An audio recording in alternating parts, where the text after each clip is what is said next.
care for them in our homes. This time of year, we do a lot of decorations. It's just a lot of holiday traditions in our homes, poinsettias, especially Christmas trees, things of that nature. But it just kind of dresses up everything. It dresses up our homes, our offices, inside and outside. Yeah. Also, some holiday plants make great gifts. They're easy to get easy to give, and don't require a lot of maintenance on the person that you're giving them to. So there's not a lot of stress of keeping this thing alive until the end of the holiday season. But so a little bit of care, we can make those plants and greenery items last a little longer as we go through the holiday season.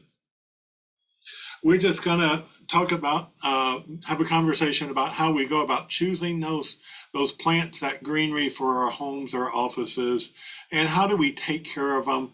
Some of them also about how we can extend that life, how we can keep those plants going on, and maybe have them around for the next season, next year also. One of the big things this time of year is we start seeing Christmas trees, the evergreen trees that we bring into our homes. A lot of them are cut. We'll talk about that in a little bit. Others, we see more and more interest in keeping that tree alive with the root system on it, bringing it in, enjoying it as our house during the holiday time, but then putting it in the landscape, planting it back, so letting it grow so we can enjoy it for years and years to come. These plants, a lot will come either potted in a plastic container. Some of them have been growing in that container. Some of them have been dug from the field nursery and placed in a container, as opposed to bulb and burlap that have been growing in the soil, in the field, in the nursery, and then dug and that root ball wrapped up. However they are, they're handled the same way once we get them to our house and use them as decorations. The number one thing is don't take them out of the pots. Don't remove that burlap. We want to keep that root ball as intact as possible, so we still have that soil root contact that allows that tree to continue to take up moisture and nutrients as it goes along throughout the holiday season. The biggest problem I've seen with living live trees that are bulbed and burlapped or potted is that we bring them into the house. We think they're live, they'll stay well for a long time, but you're pushing, if they're in the house more than a week to 10 days, the high temperatures of our homes, warm temperatures of the inside of our houses will actually trigger that tree to break dormancy and maybe start breaking buds. We might not see that physically, but the internal system of that tree will start sending messages to those buds that, hey, it's springtime, it's warm, start growing. And then if those buds start breaking and we take it back outside and it has to get through all winter, January, February, March with cold below freezing temperatures, we actually can get a lot of bud damage and dieback on those trees and maybe even death of those trees. So with that in mind, we want to make sure that we don't have that tree inside, for more than a week, week and a half, if it is a live rooted tree. We want to keep it in the coolest room possible. We want to keep that root ball moist, but we don't want it standing in water. Most of our evergreens don't like to have wet feet. So with that in mind, it also needs the brightest, sunniest window that it can get. And we can bring it in, enjoy it, and then take it back outside. If you are planning on planting that in the landscape, I would suggest going out now, digging that hole, putting that soil in maybe a wheelbarrow, bringing it into an unheated garage so it doesn't freeze, maybe filling that hole up with a bunch of leaves that you're trying to get out of your yard at the moment, fill that hole up. So when it times to plant that tree, you're not trying to dig in frozen soil, your backfill material is not frozen, and you can get that root ball in the soil as quick as you can after you bring that tree out of your house. So again, with those, they can do very well, but just don't leave them in the house for longer than a week, week and a half. If you're looking for cut trees, the biggest thing with cut trees, the fresher they are, the longer they'll last. We want those needles to still be flexible. We don't want green needles falling off. If the internal brown needles, yellow needles are falling off out of the inside of that tree, that's okay. We just don't want green needles falling off. That tells me that it's been cut for quite a while and it's not going to survive and look nice in your home for a period of time. Once you get it home, even if you're not bringing it in the house immediately, recut that stump in half an inch off, stick it in a bucket of water in the garage, wherever it is, get it in water.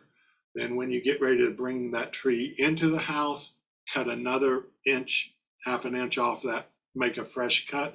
What happens is if you cut that stump and it's exposed to air, the resin and sap in that tree will start sealing off that trunk and will keep moisture from being taken up that tree.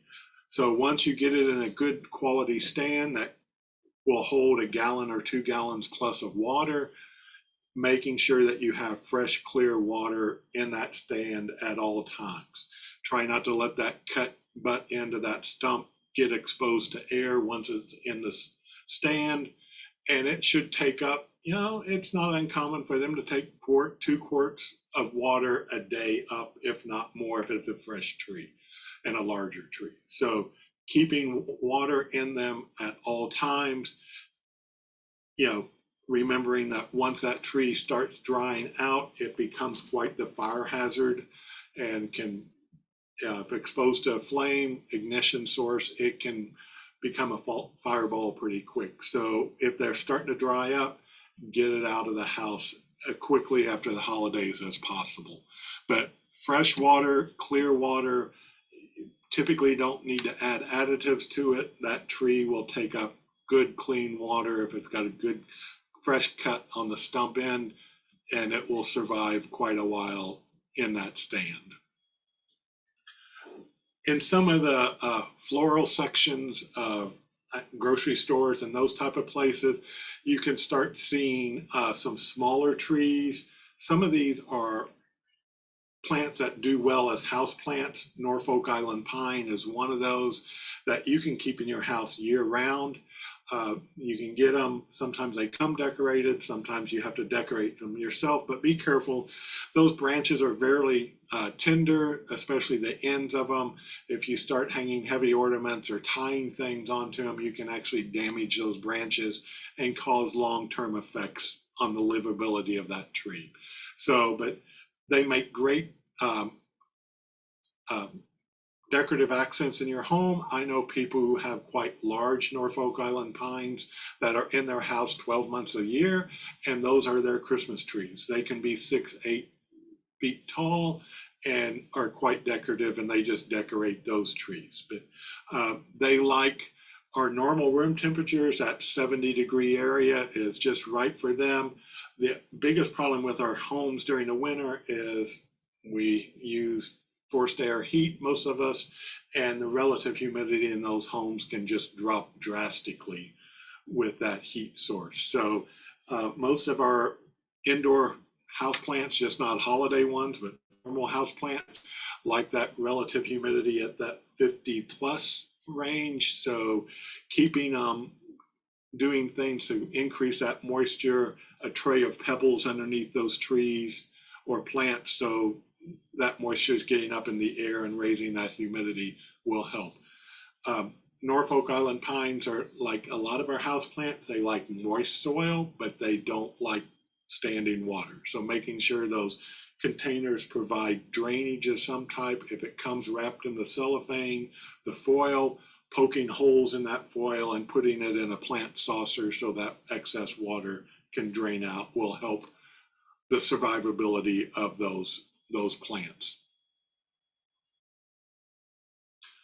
you know, if we are gathering branches and twigs and greenery from our yards, make excellent sources to make our own wreaths, our own garland.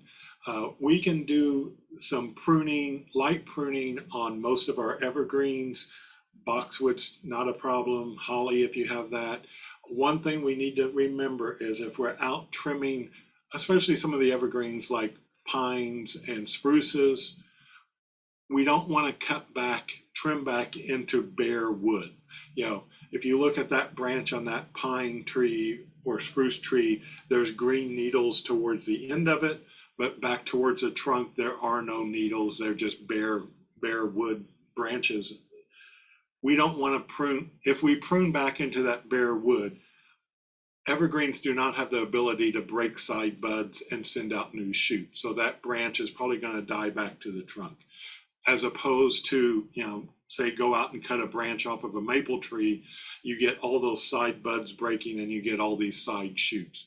So as you're trimming evergreens to use in decorations, arrangements, wreaths, whatever it might be, just make sure you're not overly pruning those branches back into bare wood. But, you know, the fresher they are, if you can break up or crush those ends of those branches a little bit before you use them.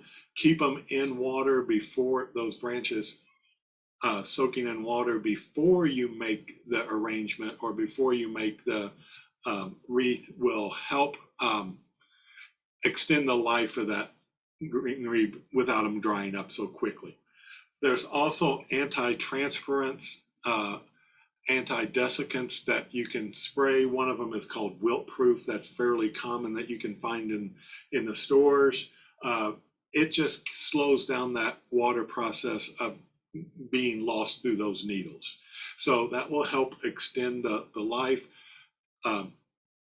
Greenery that is used outside will have a longer life because it's cooler, high humidity outside than again in our warm, dry homes that we have. So, you know, keeping those type of things around. Again, if you're using them, make sure you're not having candles around them, things of that nature, because again, they will catch fire pretty quick and burn pretty quick if you get an open flame around some of the dried greenery type of products.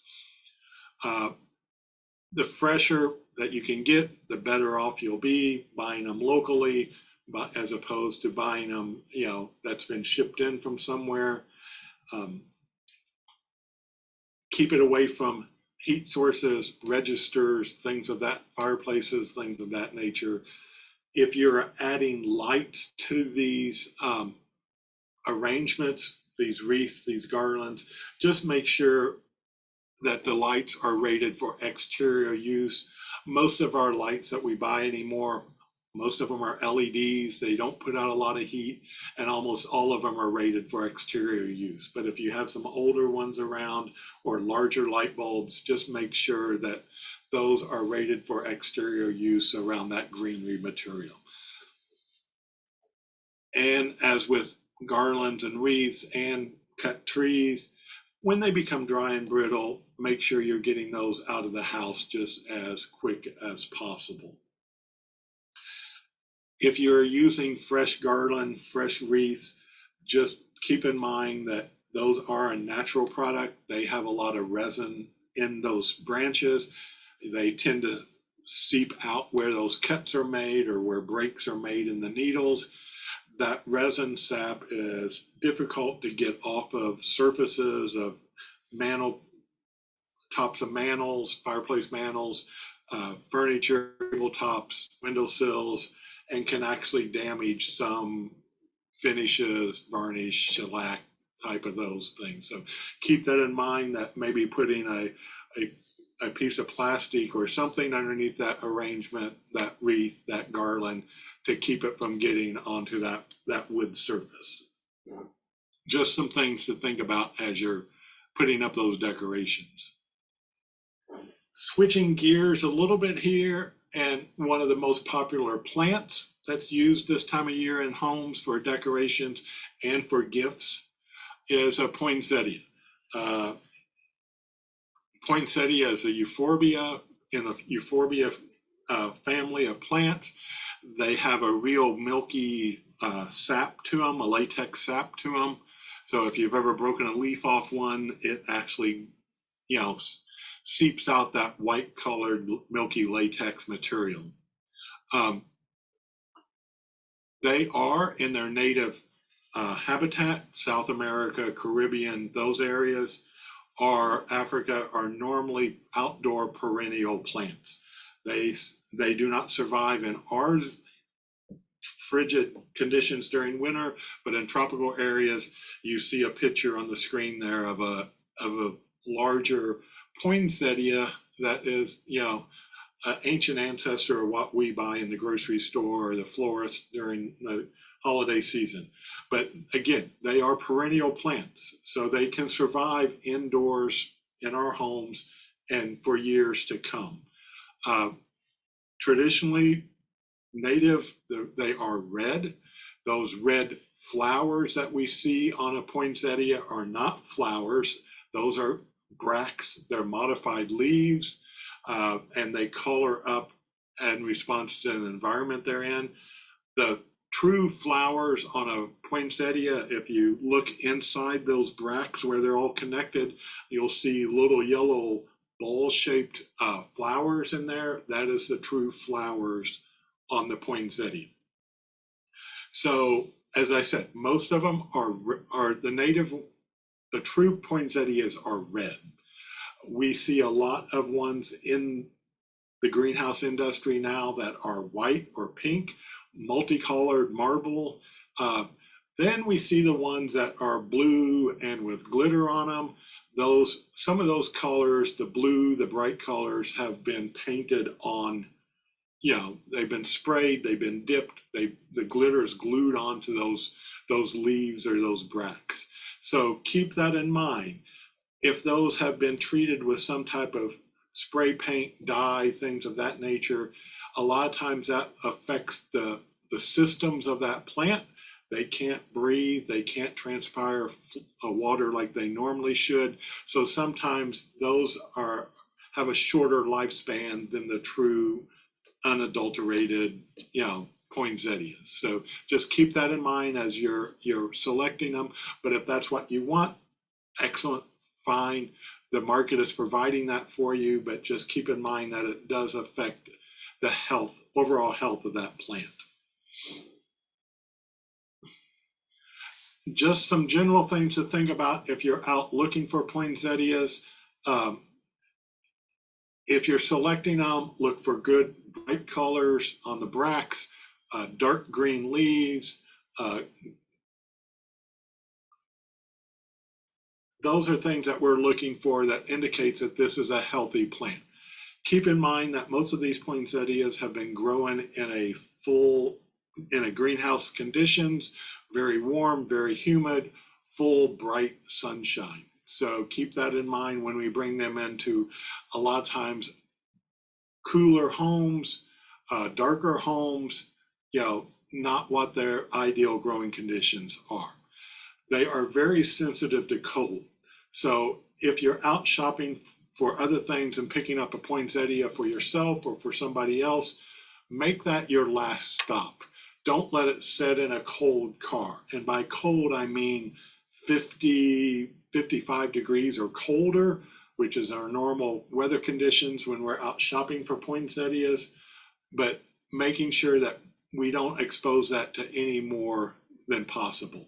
A lot of places will have plastic sleeves, clear plastic sleeves that you can pull up over that poinsettia to help seal it up on that trip home so it's not exposed to that as cold as temperatures through the wind and through general air temperature. So, yeah, keep that in mind when you're shopping for them. If they are exposed to cold temperatures, they tend to drop leaves, drop bracts, fairly quickly. So, they might not last as long as some of the others.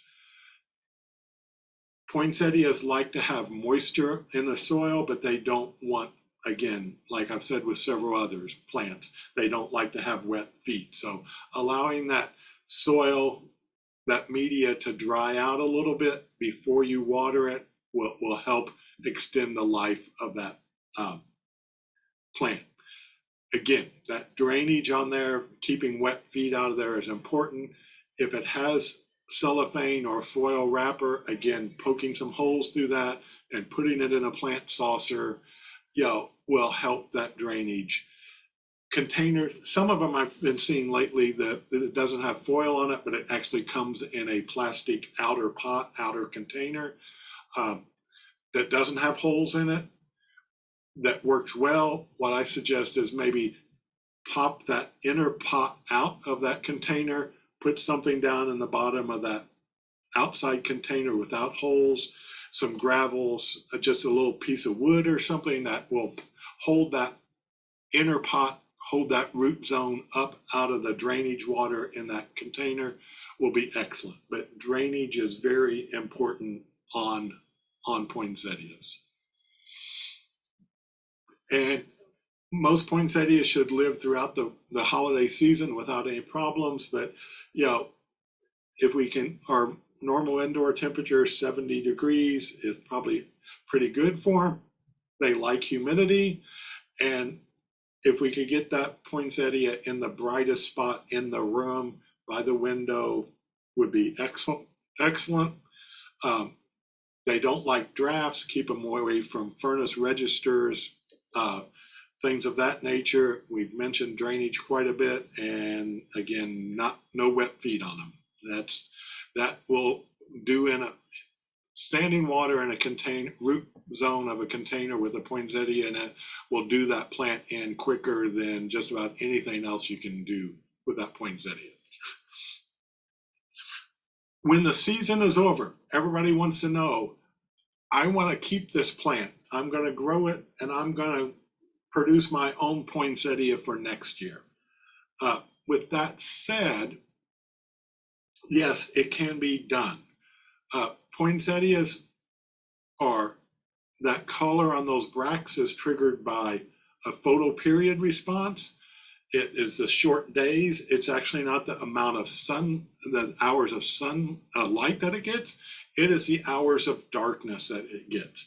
So we say, yes, it needs dark to rebloom or to color up those bracts again for next holiday season. But, that doesn't mean in August you put the poinsettia in a closet and you bring it out in December thinking that you're going to have a nice bright green poinsettia. They still have to have bright sunshine for that 8 hours of day, but they require that, 10 to 12 plus hours of complete darkness. So if you're trying to get it to color up, you might have, the 12 hours of darkness that you think, if you have it in a dark room with a bright sunny window during the day, that natural day length will trigger it. But also think about, is there a street light outside that's shining in? Is it in the room that, you have the TV on, things of that nature. So with that said, it can be done, but most of the people who have tried to get poinsettias to rebloom end up with something like the picture on the screen. They get 2 or 3 red bracts or kind of reddish bracts, and the rest of this dark green plant. Poinsettias are pruned and cut and trained to get the right number of flowers on them, things of that nature. So with that said, if you just want to try and know that it probably won't look like that poinsettia you bought this year at the florist, you can do it and it's fun. I've done it. We've ended up with huge poinsettia plants, but it's not a shame there should be no guilt to, at the end of the season, throw that poinsettia away and buy another one next year. The florist green industry will appreciate that. So some other plants that we deal with during the holiday season. We get all the holiday cactus. Some people call them Christmas, Easter, Thanksgiving cactus. They're all pretty much the same. It's just when they bloom. And again, these plants are blooming because of photoperiod length. Again, it's night darkness length that they bloom. It's not it's not the length of light. It's the length of darkness. These are excellent house plants. They come from South America, is where they're native to.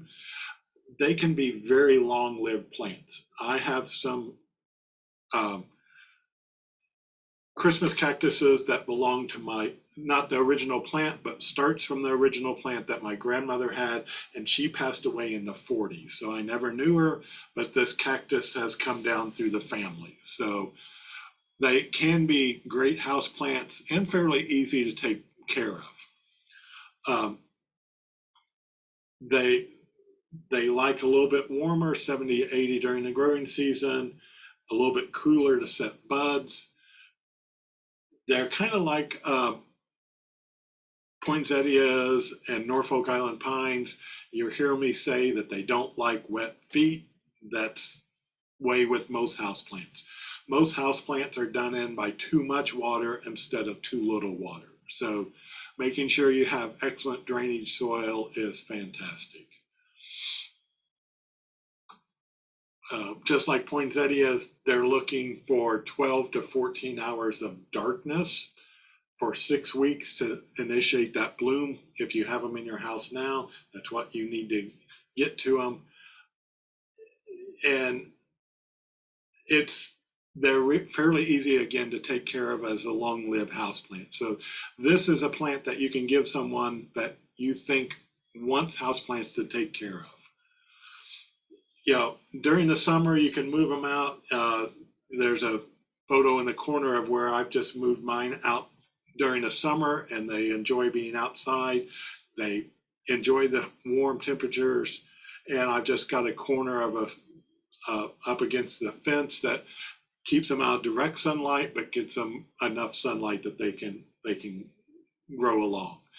And I've moved them in, and half of them are setting flower buds on at this moment. So, but just some good fertilizer throughout the summer. They are very easily propagated. Just cut the end of a branch off, 3 to 4 sections, let it dry out a little bit over the night, and then just put it in potting soil. You can use rooting powder on them if you happen to have it, but they'll root themselves fairly easily. So you can propagate them to produce more and more plants to give them away yourself if that's something you like to do. Amaryllis is one of the more popular bulbs that we see in the florist and the garden centers this time of year. It's a very large bulb, could be 4 to 5 inches around, produces very large, very showy trumpet-shaped flowers. Typically on one stalk will have 3 or 4 blossoms on it.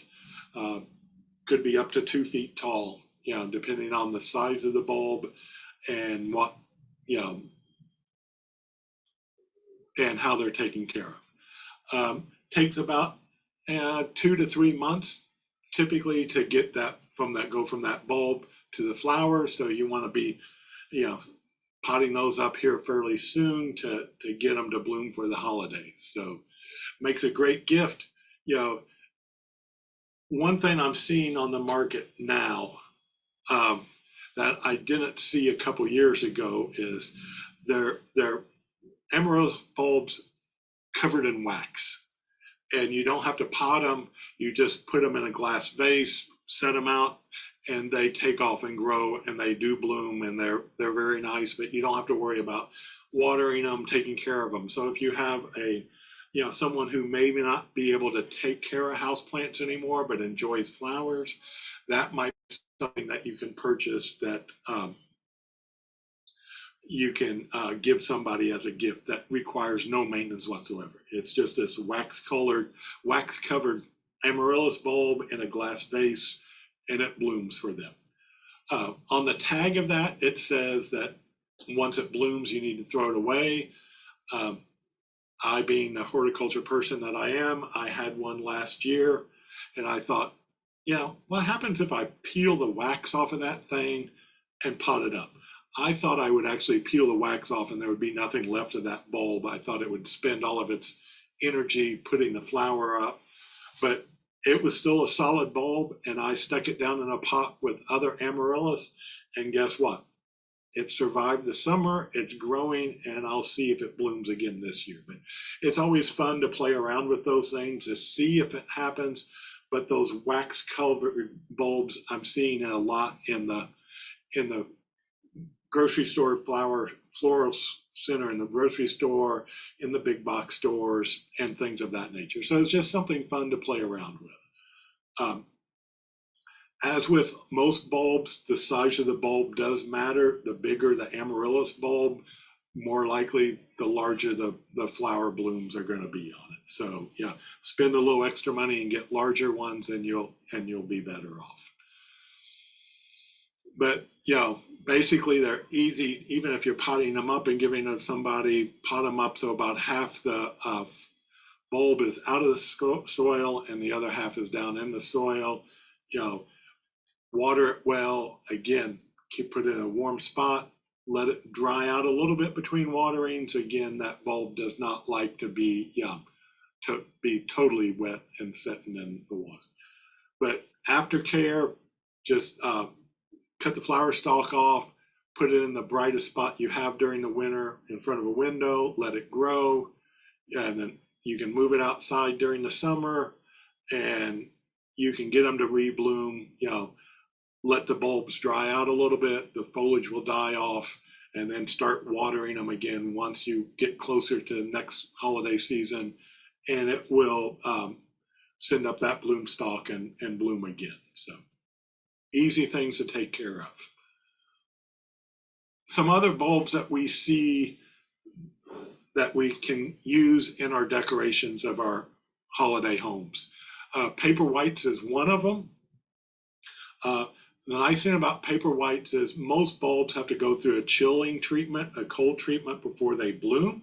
That's why we plant tulips and daffodils and crocus in our yard in the fall. They go through that cold period and then they will bloom in the spring. Paper whites are one of the few bulbs that do not have to have a cold chilling. The bulbs do not have to be pre-chilled. They're fairly quick, so you can have, buy some bulbs and start them every couple of weeks and have displays going on different times. Easiest way to do it is just take a glass bowl, put the bulbs in, put some river rock pebbles around them, put water in it, and in 3 to 5 weeks you'll get paper whites.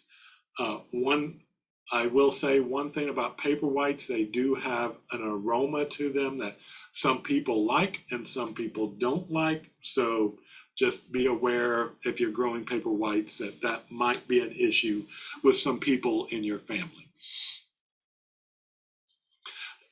This is an interesting fact, and it does work. I've seen research done on it. Paper whites tend to grow fairly tall, and then they kind of get limp and flop over on you, and they're not real attractive at that point. Somewhere along, some college students in horticulture figured out that if they put a little bit of alcohol, drinking alcohol, in the water of the paper whites, it keeps them standing up straight. It does work. I don't want to know where the research was done or what type of party the research was done at that determined that putting gin or vodka in your paper white water keeps the plants standing upright, but it does work. No wine, no beer, too much sugar, so clear is what works best. But just a little bit, about 5% solution, and it does keep those paper whites standing up straight. So each his own. Take that and do with it what you see fit. But if you are growing paper whites, it is something kind of neat to try to do. Other bulbs that we can grow, tulips, crocus, daffodils, hyacinths, all those can be forced to bloom indoors, but they do have to have a moist chill session before they bloom. So 10 to 12 weeks in the back of the refrigerator. They don't have to be potted when they're chilled. They can just be in the bag, throw them in the refrigerator, wait, and then pot them up. Or you can pot them up, put them in a cold frame outside, and let natural temperatures do that, and then bring them in, and they'll start growing and they'll bloom. Uh, most bulbs of this nature, tulips, daffodils, crocus, once you force them to bloom, there's not a lot left energy-wise in them. You can plant them out in the spring, but more than likely they're not going to survive and not come back next year. So think about it's a one-time shot, and then throw them away and buy new the next time.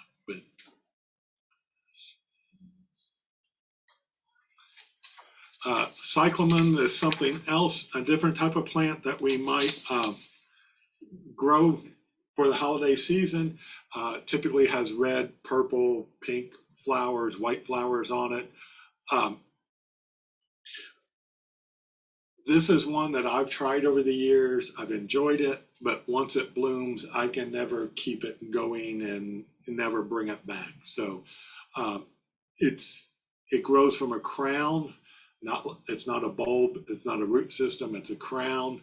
So they are very pretty and enjoyable, but they will go dormant, and it's difficult to get them to rebloom in homes because we just don't have enough sunshine. Again, these plants are like the poinsettias. They have been growing in a greenhouse at very high light intensity, so that's why they look the way they do. When we try to grow them and rebloom in our homes, they tend to be very small, weaker plants, not as dense, intense green on the leaves as when we first buy them. So you can grow them and keep them growing, but you better have a very good, bright, sunny windowsill, a bright room to keep them in. So this time of year, we also give or receive a lot of arrangements of cut flowers. Very pretty with a lot of evergreens and other plant materials in there. How do we keep them extended? How do we keep them pretty for a period of time? Most important is if they are in an arrangement like the one on the bottom that's just stems in a vase, we need to take those out and change that water every couple of days, rinse the container out, rinse the stems off, put fresh water back in, and if possible, just trim a 1/4 inch or so off those stems. That will allow those plant stems to take up more water and last longer. If it's an arrangement like the top that's in some type of floral foam or oasis or something of that nature, it's real hard to, you can't take it apart and put fresh water in it. Just making sure you have plenty of water in that floral foam at all times.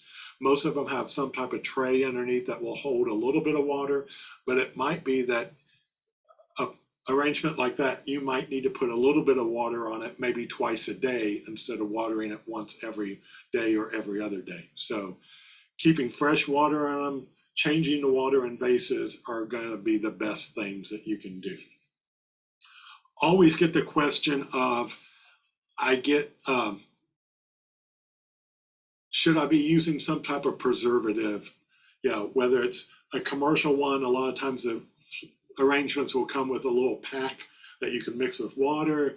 There's all types of home remedies of 7-Up, bleach, you name it, making up this solution to put on flowers.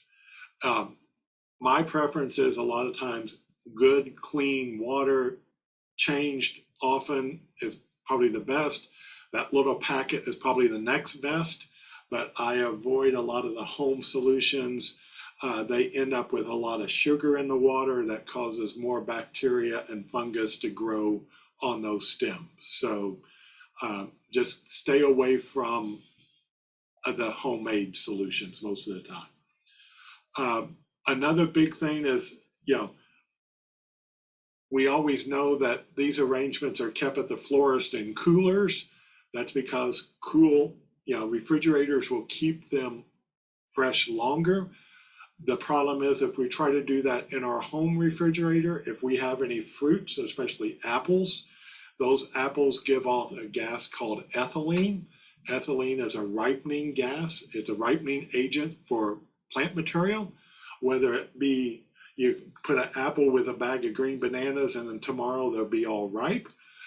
The same thing happens if you store these cut flower arrangements in a refrigerator with fruit. Those roses will open up immediately, start falling apart because that fruit, again, giving off that ripening agent, that ethylene gas, will promote that ripening or aging of those flowers. So yes, cut flowers can be stored in cool temperatures, but keep them away from all fruit when you're doing that. One last thing we're going to talk a little bit about is mistletoe.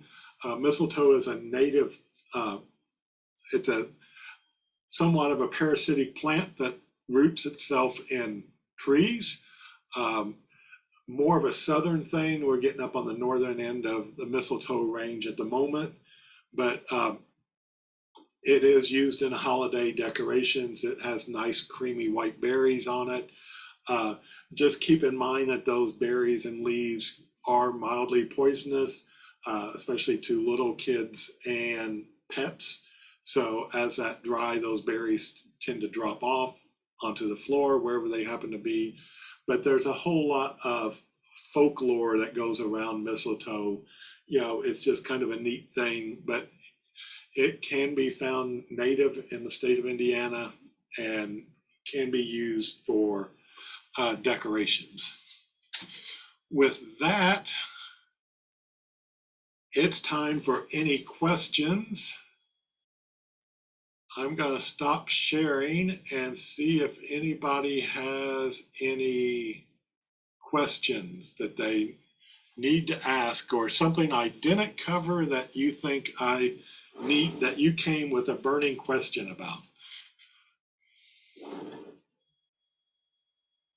All right, so if you have any questions for Richard, you can either unmute your mic at this time or you can put those in the chat box. And you also should be seeing a poll from today's presentation as well.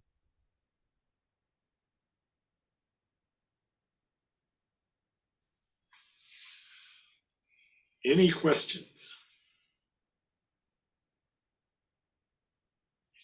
While we're waiting for people to come up with the courage to ask questions, I want to put in a plug. If you really like holiday plants, the Jefferson and Switzerland County Master Gardeners are going to have a wreath making workshop on November 30th.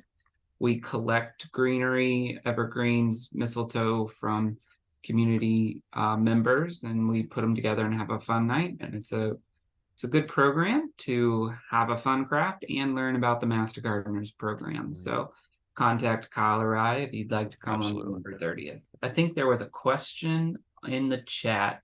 Yep. Okay. I see it. What type of soil should the holiday cactus, the Christmas, Easter, Thanksgiving cactus, you want it well drained. So my advice would be take some normal potting, very good quality potting soil, and some cactus potting soil that's used for cactuses that has a more gritty, sandier aspect to it. If you mix those two together, you'll come up with a very good, well-drained potting soil. You don't want that potting soil that forms a big mass when you open it. Lighter weight, very well drained for the cactuses. And you could use just straight cactus potting soil on them. That would be fine too.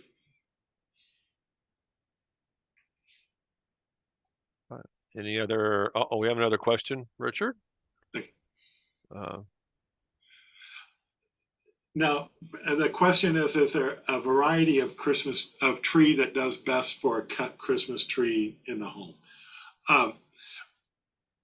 They all will survive, all do well.